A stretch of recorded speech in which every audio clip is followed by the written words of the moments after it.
Hi friends, welcome back to my channel. आपका new year कैसा रहा? प्लीज़ कमेंट्स में ज़रूर बताना। आज हम स्टोरी टेलिंग करने वाले हैं, तो फिर शुरू करते हैं। Let's get started. आज मैं आप सभी को एक हैरान कर देने वाली कहानी सुनाने जा रही हूँ।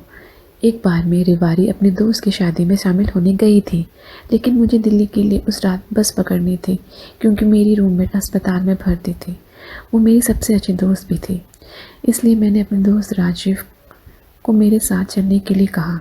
मैंने उसे लेट होने के कारण बस स्टैंड का शॉर्टकट लेने के लिए कहा।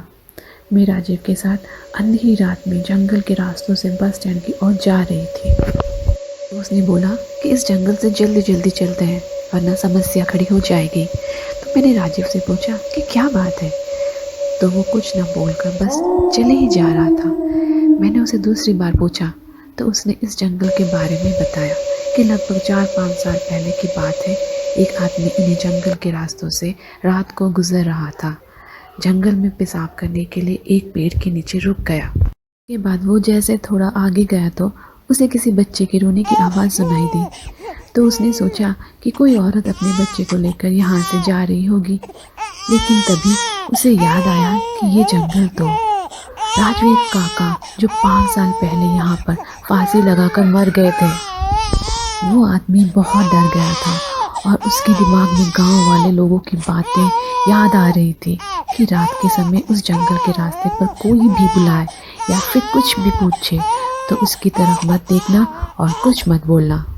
ये सब सोचकर उसके पसीने छूटने लगे और वो जैसे जैसे आगे बढ़ रहा था तब तब बच्चे के रोने की आवाज़ तेज़ होती जा रही थी।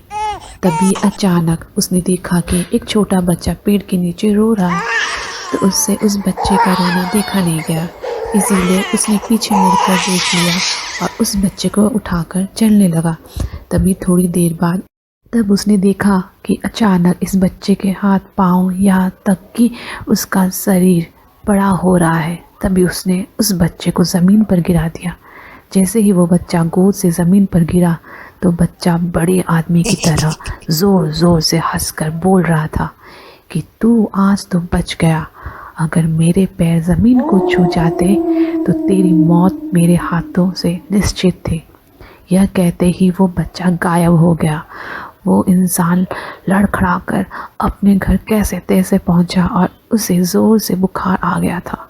3-4 दिन बीतने के बाद उसने ये बात सारे गांव वालों को बताई। कहानी में राजीव के मुंह से सुनकर जंगल के रास्ते से जल्दी जल्दी बस स्टैंड पर पहुंच गई थी। उसके बाद से मैं उस जंगल के रास्ते से आना जाना बंद कर दिया क्योंकि मुझे राजीव की बात सुनकर बहुत डर लगने लग गया था। अगर आपके साथ भी ऐसे कोई हादसा हुई है, प्लीज़ कमेंट सेक्शन में ज़रूर बताना। Thank you.